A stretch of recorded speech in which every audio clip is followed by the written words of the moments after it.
Welcome to a brand new episode of TVGP's Game Club. This time we were talking about 1993's Doom, the very first one.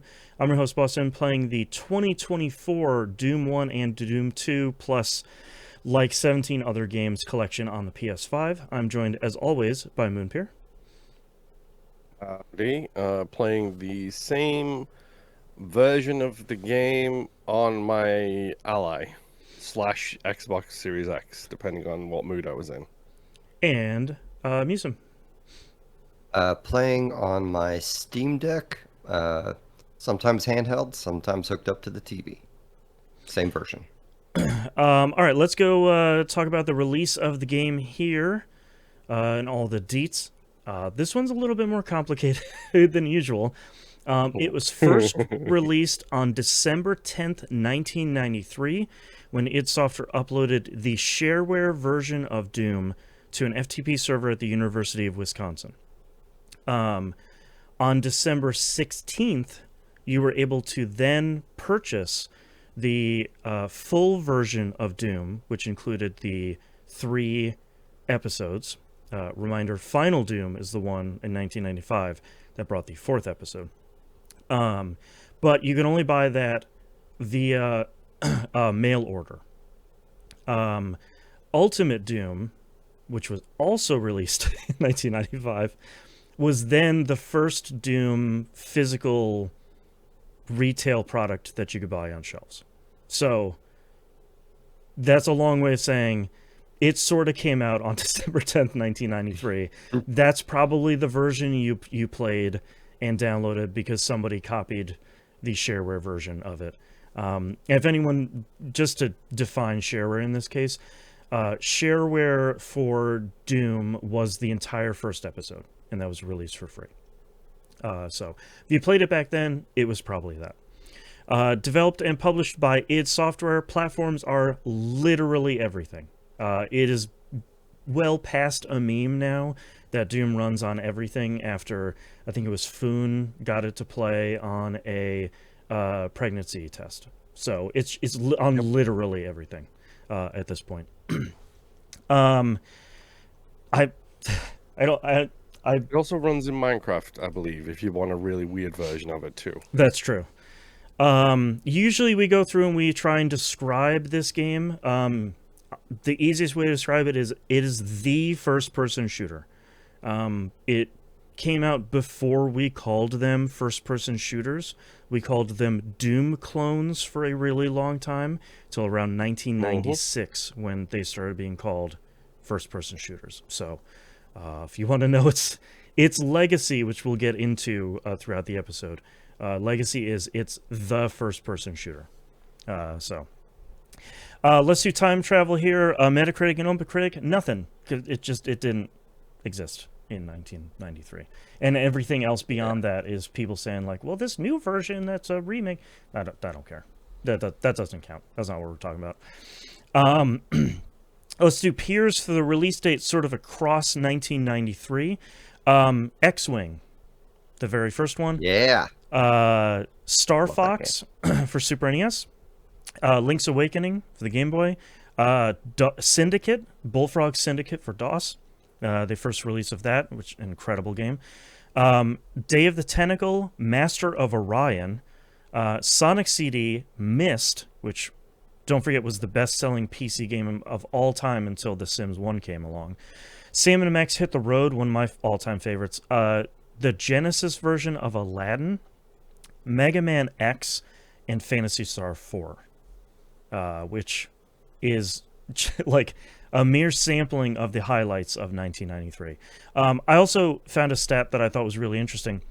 The highest grossing video game worldwide in 1993 was Street Fighter II for the 3rd year in a row. It is also, for the 3rd year in a row, the highest grossing entertainment product, period. So if you weren't alive during that time, you might not realize how huge Street Fighter II was. It's exactly that huge. It was bringing the arcades home. It was that whole thing. Yep. That era, I will say. Yep. We also used to make a lot of jokes about how many versions of that game came out. Yes. Yeah. The Super Turbo Fighter, Street Fighter 2. Hyper Championship Edition. Yeah. Like, Mhm. yes. Yeah. It's very confusing when they finally went to Street Fighter 3. It was anyway. You're not allowed to do I that. digress. All right, we're gonna ask the same question we ask every month. Was this game top of the pile, middle of the pack, or overlooked? This one's really I mean, easy. top of the Yeah. pile, right? It's Like, top of the pile. everybody- Yeah. I actually For me personally, it was overlooked because I wasn't playing PC games at that time. sure. But even if I wasn't playing PC games at that time, I still know what Doom is. You know I what's still knew then what Doom was. What's really interesting is I spent a bunch of time before we recorded this in the Video Game History Foundation's scanned library of all their magazines, and I was trying to find out what the pre-release coverage of Doom was, because I remember when Doom came out, it was the biggest thing on the planet, like bar none, hands down. Nobody cared about any other video game. But I wasn't sure at the time what any pre-release coverage really was. And I spent a little bit over an hour sort of scouring through their archives. It's really interesting because there kind of wasn't anything. People knew that id was working on something. This was their third game. So they did Commander Keen, Wolfenstein 3D, and then Doom as their third game. So people knew that they were working on anything, but there's like a clear demarcation line between November 1993 and January 1994 of like, this is the game everybody is talking about.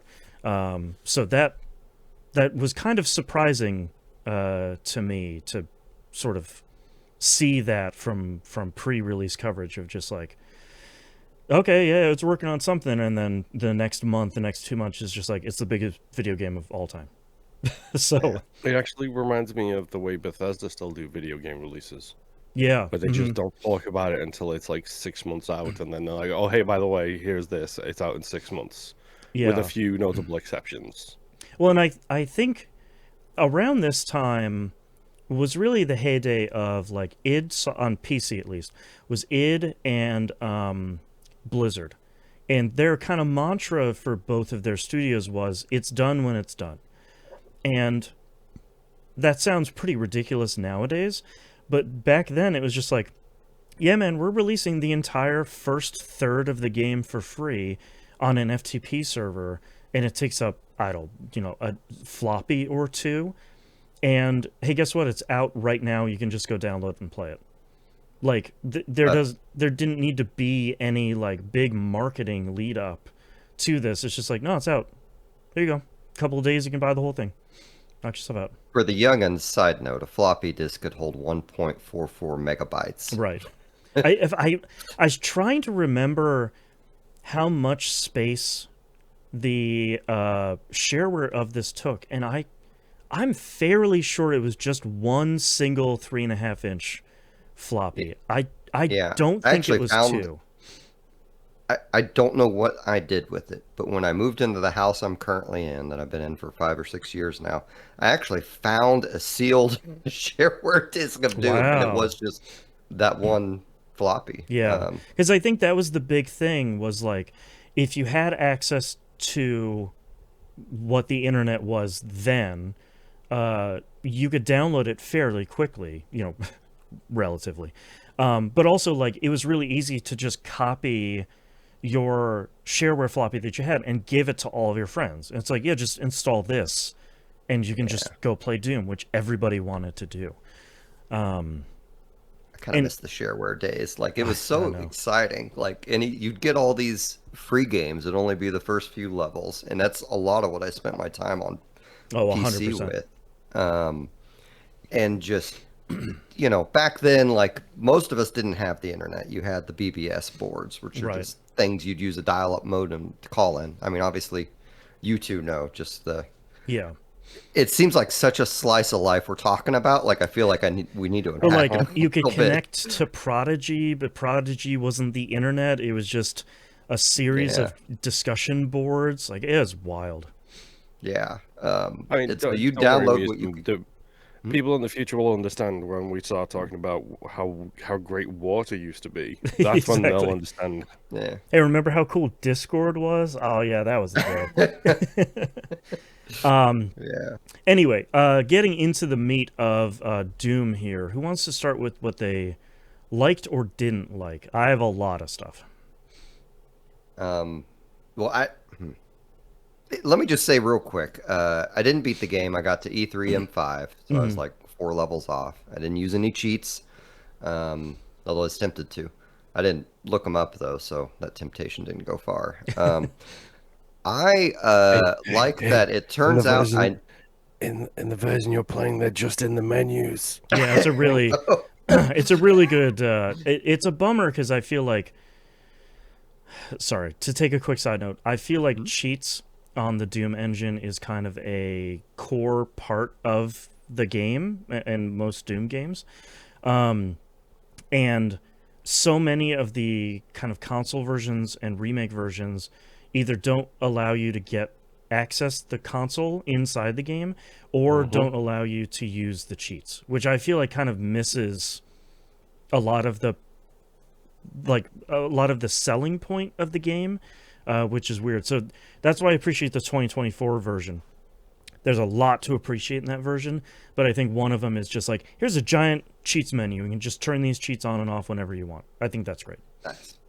Well, I like that. I'm pretty sure I have never played beyond the shareware version of Doom 1. So like Yes. all of this was new. And honestly, in terms of a first-person shooter, it felt like fresh to me. Like Yeah. even still, I was just like, oh, we're not mired down by this like realism that you're trying to like shove in the game. You're letting me move Curiosity, fast. did you keep the crosshair on or did you turn it off? Because the crosshair was not in the original version, correct? Correct. Oh, I didn't know that. I left mine on. Yeah, I left it on. Yeah. It felt fine. I had it on for a little bit and then I turned it off just to see what it was like. It works fine. You know when you're gonna hit things. You know when things are getting hit because it's the design is spectacularly done in that manner. Yep. Well, I used whenever the crosshairs would turn yellow and I was on a different piece of elevation, I used it to kill guys I couldn't see. So that True. Yeah. I was the whole time I was doing that, I'm like, why didn't I do this, 30 years ago? Well, and also for maybe people that weren't alive when this game came out, we didn't really have mice, so there was no mouse look in this game. It was just not WASD, to be clear. It was the arrow keys to move your character, and there was I no forgot about that. there was no jumping either. So this game is primarily designed around a lack of sort of vertical movement completely,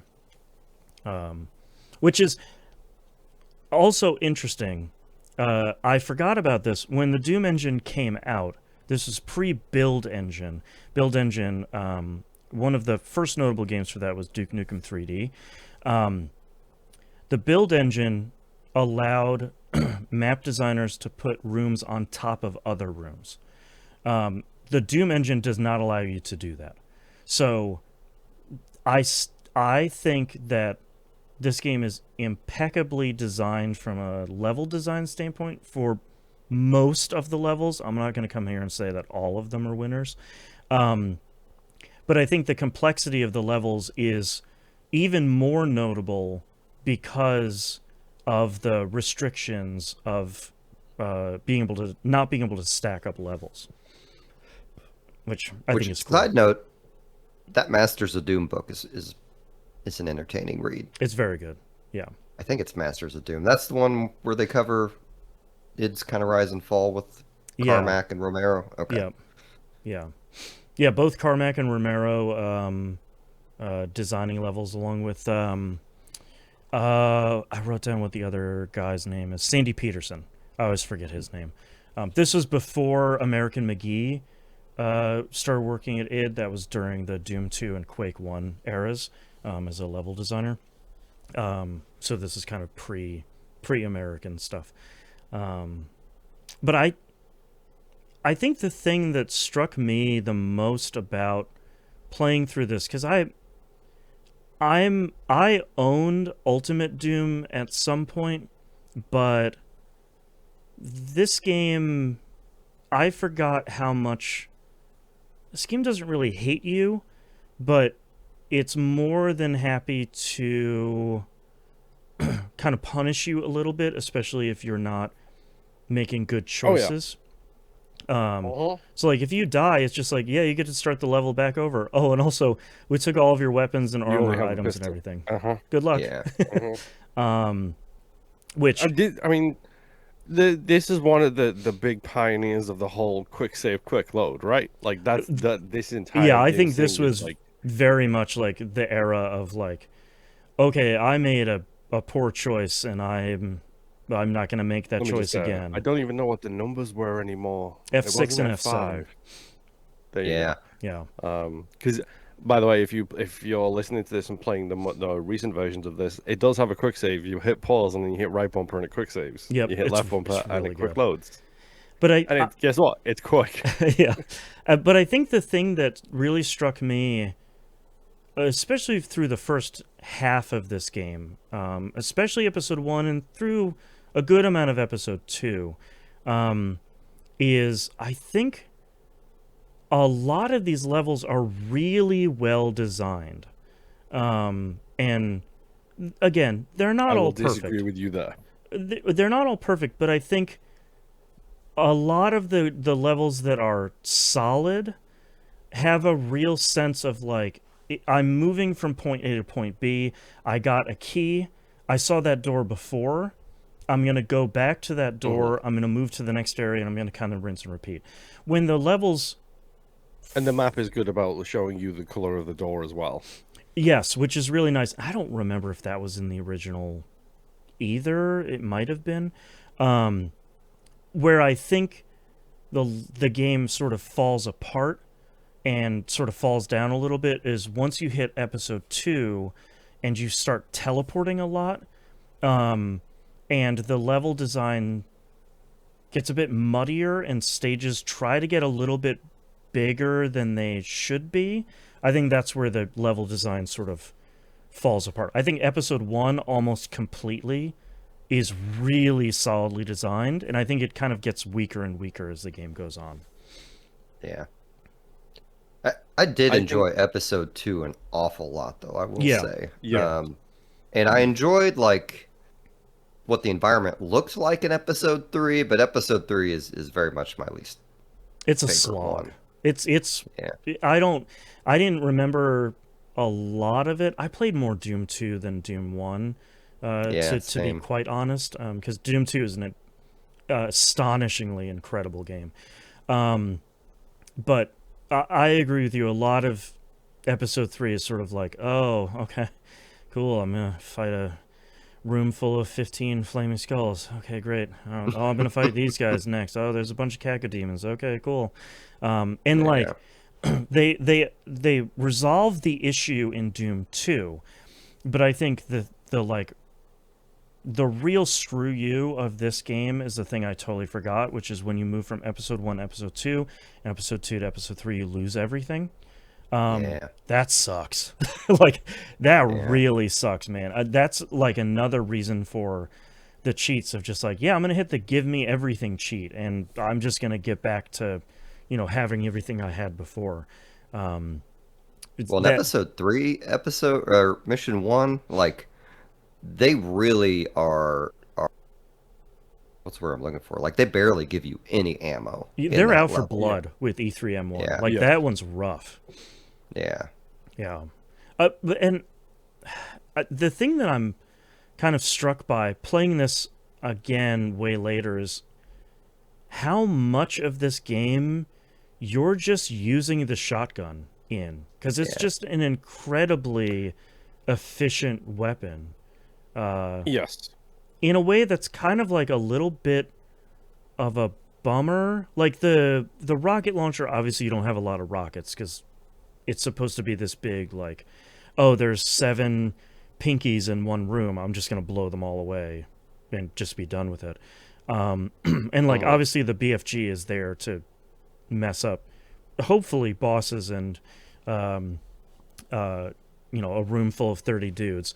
The one of the first trophies I got in the game was kill exactly one enemy with the BFG. I was like, yep, great, okay, cool. Yep. I was very disappointed when that showed up for the first time. Yeah, but so that I think that's a thing that I'm not sure I remembered from playing the original, is how much you're just rocking around this game, just shoving the shotgun in the chest of every enemy that's springing up behind you. Yeah. Yeah. For better or for So, worse. Like my issues with this are honestly issues of the time. Sure. Generally, I do think the maps are pretty solid. Mm-hmm. My biggest issue is switches nowhere near the switch that the door that they open, and Oh they're my god. timed. Yeah. 100%. So like you hit a button and then the door opens and you're running around trying to figure out what opened, and then you hear it close again. And you're like, now I gotta go Yeah, press the switch again and because then you see flip what the switch and happened. you hear phew, and you're like, oh, okay, a door, Uh-huh. and you turn around, and you're like, where? And you hear boo, and it's like, oh, Yeah. word, okay, cool, thanks, I great.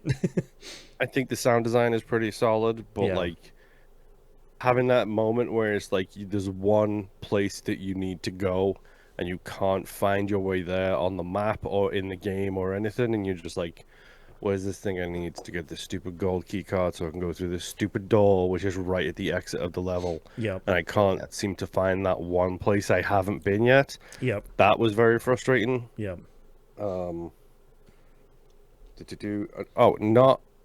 Not knowing the names of the enemies, and I get it. This is something that happens all of the time. It's not even these days, but there's no like encyclopedia for the enemies. Yeah. Like I don't know if it was like on a manual or something like that It at the definitely time. was. Yeah.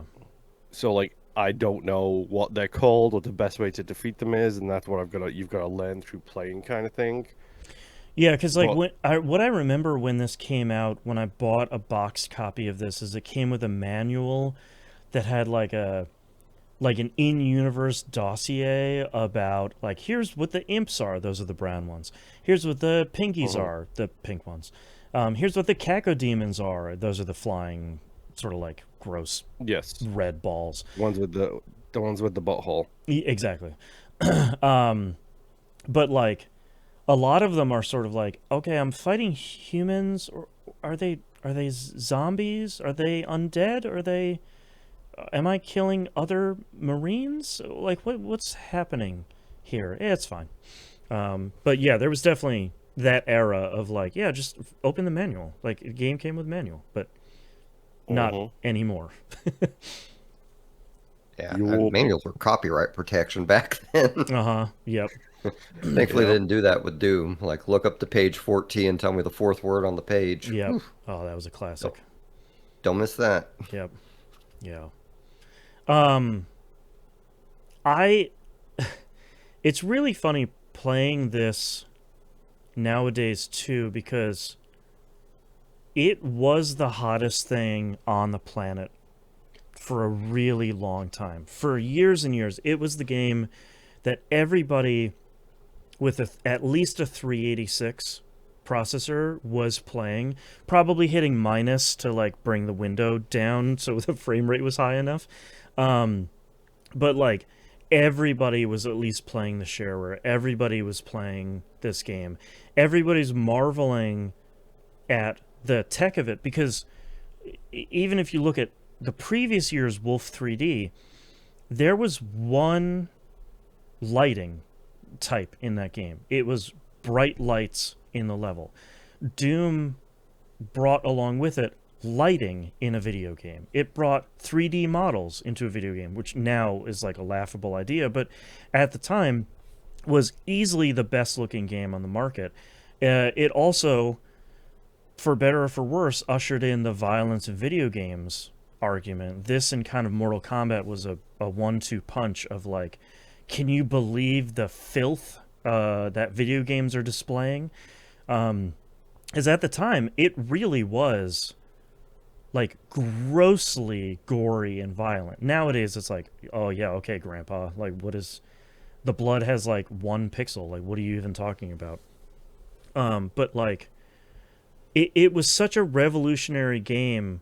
I didn't realize until I was looking at stuff for this game that it's the first game that called deathmatch for the multiplayer. It's the first video game to reference that. This is the the grandfather of speedrunning, because I had totally forgotten. So it's a grandfather of like large scale modding. Because something that id was really smart about was levels were bundled into files called WADs, and anybody could make a level or a collection of levels. The tools were already there in the game, even the shareware version. So like there was so much modding going on and total conversion mods and all of that stuff. But there was also this system in the game that I forgot about called demos. And what you could do is you could start a recording of your playthrough and then play through a whole bunch of stuff and finish your recording. It would save a very small file called a demo, which you could then load up with Doom, and you would watch someone else's gameplay. And it wasn't like a screen recording or anything. It was just a super tiny file that anybody could load. And that was really the genesis of like large scale, widespread speedrunning, because you could transfer and trade all of these very tiny files over what the internet was at that point, instead of saying like, I recorded this on a VHS tape and here it is. There was nowhere to like to share that stuff. So like it is a true, like, Gabe Newell, when he was trying to at Microsoft work on porting games to Windows 95, estimated that there were more copies of Doom 1 installed by 1996, I think it was, than Windows 95. Like, I can't even understate how huge of a game this really was. And I think it's a little bit hard to play this game in 2026 and see that, to be quite honest. I think you can see the bones of the genre. And you can see like, yeah, here's, you can see where Doom 2 went. You can see where Quake went. Like, you could see even the kind of already breakneck speed that they kind of dialed up even faster for Quake. You can see where some of that stuff came from. But I think for me, coming back and playing Doom, I remember a lot of the first episode, because myself and anyone who's playing PC stuff was playing that shareware until they couldn't keep their eyes open anymore. But I think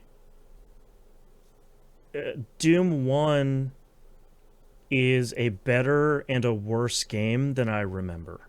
And that doesn't really break my heart, really, because it's 1993 and I was 12, so like any video game that has a lot of gore in it was going to immediately be incredible.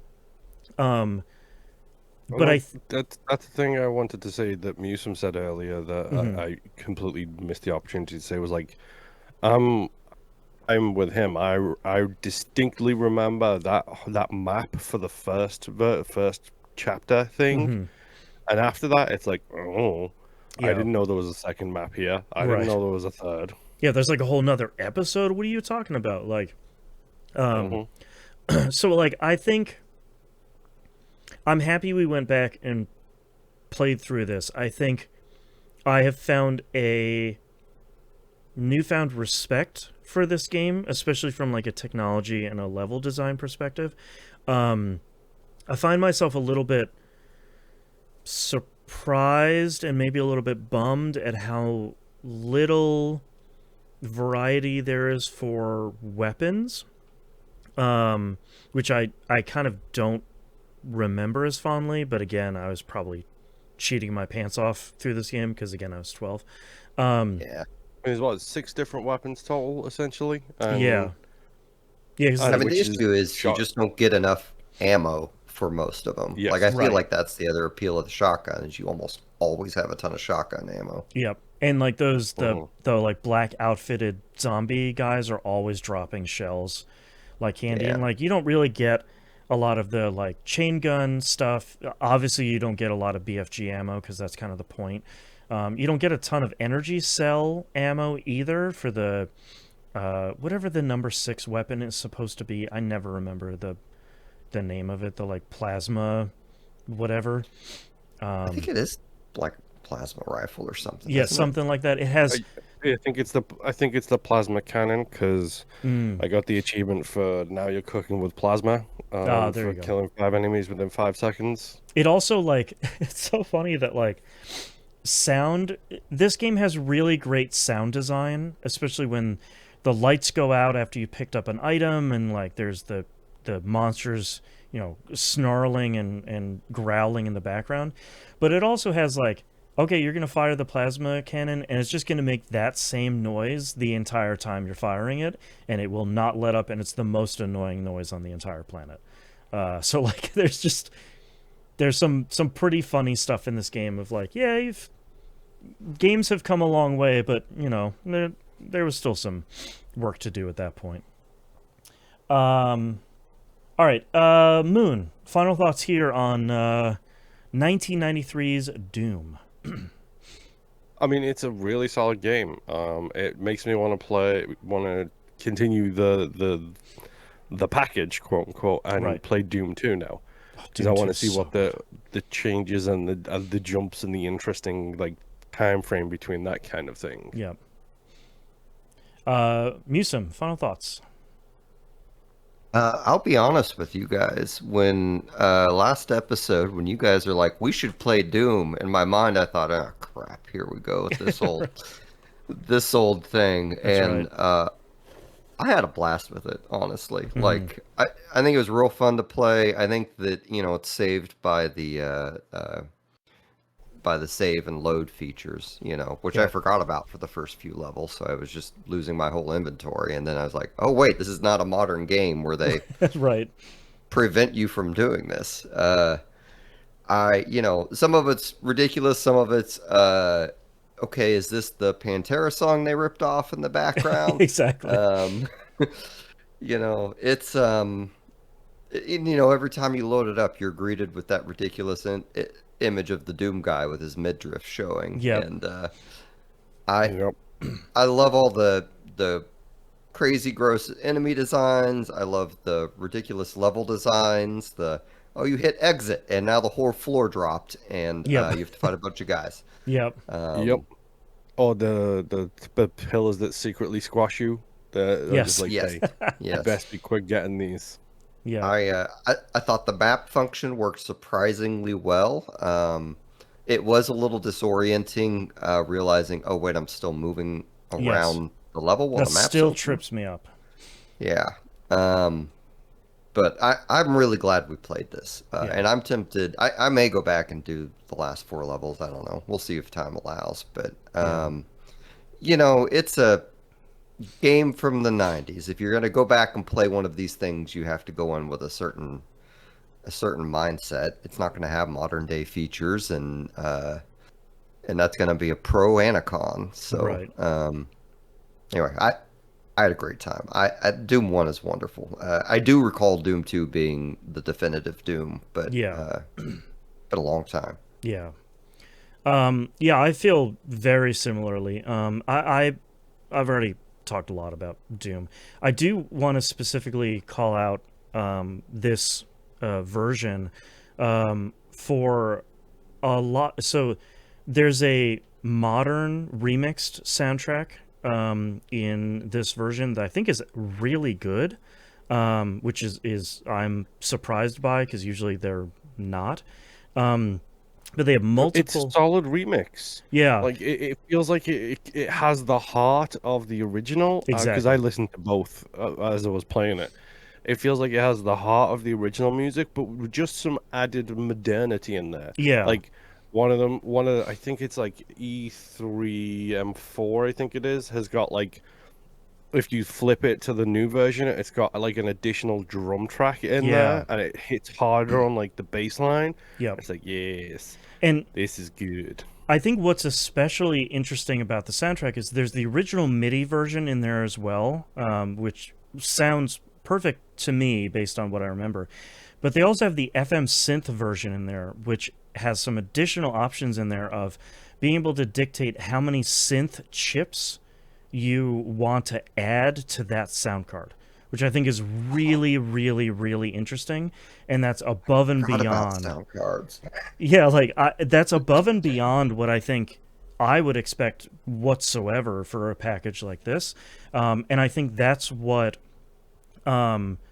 really tells me that they really loved these games. I mean, we didn't even talk. It has like Sigil 1 and Sigil 2. It has Final Doom. It has a whole ton of like the most popular fan created packages in it. There's, I think, 12 different packages on the main menu of this game, like including Doom 1 and Doom 2. Each one has a little blurb about like what this is, when it came out, why it's important and stuff. Like, it's a package that I think really does treat these games with a level of reverence that I don't think these foundational games usually get. It's usually just like, I don't know, man, we put them together, the emulator is kind of crappy, but whatever, who cares? Like, you're playing Doom, whatever, it came out in 93, who cares? So specific call out for that. I think this package specifically is really great. All right, that's Doom 1993. Let's talk about the next game we're going to be playing. It's SimCity 2000. This is also another game that just came out on everything. I'm probably going to recommend the GOG version. At the time of recording, it's on sale for half off for $2.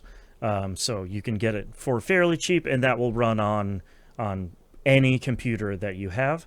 Beyond that, you can probably find a version of this on most anything, and it will probably run just fine.